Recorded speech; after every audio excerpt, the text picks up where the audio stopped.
বাসন থানার সভাপতি জনাব তানভীর সিরাজ তিনি তার রাজনৈতিক কর্মকাণ্ড চালাচ্ছেন এবং গাজীপুর মহানগরের আওতাধীন বিভিন্ন শিল্প কারখানায় তিনি এই সন্ত্রাসী বাহিনী দিয়ে অপতৎপরতার মাধ্যমে গার্মেন্টস ফ্যাক্টরি সহ জুট ব্যবসা নিয়ন্ত্রণ করছেন এবং গাজীপুরের বিভিন্ন জায়গায় আপনারা ইতিমধ্যে লক্ষ্য করেছেন যে ছিনতাই হচ্ছে, ধর্ষণ হচ্ছে।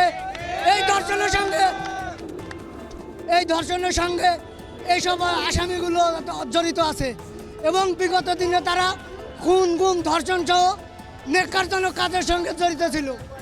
জনাব তানভীর সিরাজ সেই সব ব্যক্তিদেরকে নিয়ে তার রাজনৈতিক পথে চলা শুরু করেছেন।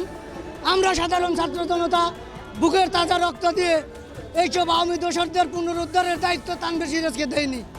যারা আমাদের এগেনস্টে আন্দোলন করেছে, আমাদেরকে হামলা করেছে, তারাই আবার এই দেশে পুনর্বাসিত হচ্ছে। কীভাবে হচ্ছে? কথিত বিএনপির কিছু দালালরা এদেরকে পুনর্বাসন করতেছে।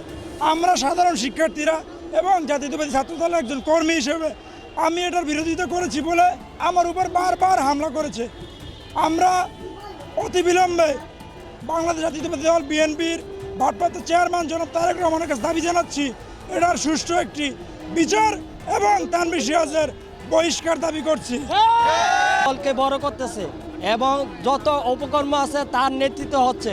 আমরা তানভীর সিরাজের পদত্যাগ চাই। বাসন থানা তাকে বিএনপি দলের দেখতে চাই না। আমরা রাস্তায়, কারণ আমাদের কোনো নিরাপত্তা নেই।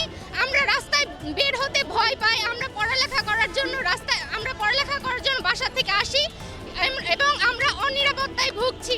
আমাদের পরিবার আমাদের পড়ালেখা করার জন্য বাইরে বের করতে ভয় পাচ্ছে এবং সন্ধ্যার পরে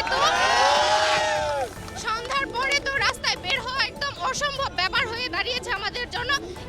ইভেন আমরা দিনের বেলাও কোথাও লোকজন দেখলে, সমাগম দেখলে, 2-4 জন লোক দেখলে আমরা বের হতে ভয় পাচ্ছি।